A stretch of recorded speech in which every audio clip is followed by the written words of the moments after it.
As our soldiers are fighting in Gaza, Care for Chayalim is working to support the IDF. Shalom to Menachem Handelsman, head of Care for Chayalim. Shalom, Yoni. So tell us please about this project, Care for Chayalim. Care for Chayalim is a group of friends that got together and realized that even though we are not sitting on the front lines actually fighting the war, there have to be ways that we can help the Chayalim from back home. The idea we came up with is that the Chayalim needed thermal underwear, socks, gloves, ski masks, ski hats, things along those lines. And we realized that if we just made a few phone calls and sent out a few emails to a few friends, we can probably raise a few $100s to get, a small unit of some of those things, which we were able to do, thank God, and we actually made our first trip the day after we started this. Now, Menachem, I understand that this idea came actually from an IDF soldier. So actually, we were sitting Tuesday night, 2 weeks ago, after the Arutz Sheva's Tuesday Night Live show. We went out to get some sushi, and we were sitting around talking how we're saying Tehillim and doing trying to pray for them and do other things, and we didn't feel like we were actually doing anything.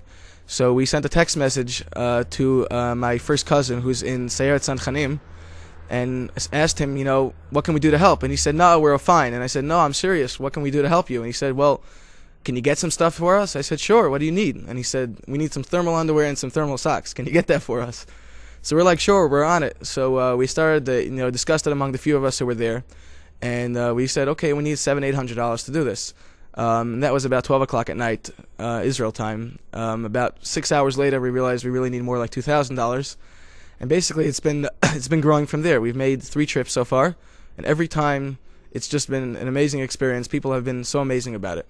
Now I have to ask you, isn't winter gear and thermal underclothing something the Army supplies the soldiers with? So the Army actually does seem to supply them with so many necessities that they need, especially things, that guns, ammunition, all that kind of thing. But the thing that they seem to be having, I don't believe that they're having trouble with, or maybe not be the first priority for them necessarily, is to get them these thermal underwear and the socks and the other things that we're getting them. So we've decided to just try to fill that need. It seems that every war in Israel, every person I've spoken to, every taxi cab driver, every person who's been around the last few wars have always said that the wars have always been fought by the soldiers in the front lines and the people in the back supporting them, and we're trying to be those people in the back supporting them. So now, before we relate to the reactions of the soldiers, how are the reactions of the public, the potential donors? How is the fundraising going? So people have actually responded wonderfully. People have not, asked for too many details. We've had some funny emails and phone calls, but the average person says, how can I help? We've gotten so many emails from people saying, thank you so much for giving us an opportunity to help. We've wanted to know how we can help. We're sitting in Canada and America, and we have no idea how to help. And thank you for giving us an opportunity to help.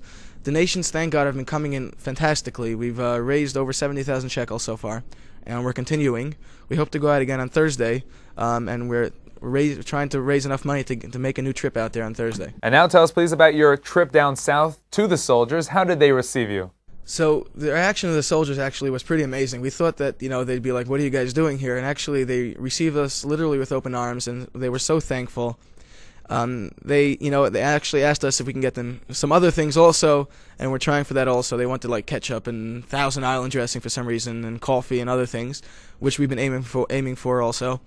Actual reaction from them is they're just like so surprised that there are people out there that actually are interested in what they're doing and care for their welfare, and just we see that the morale gets raised. Their morale is raised every single time that we go there.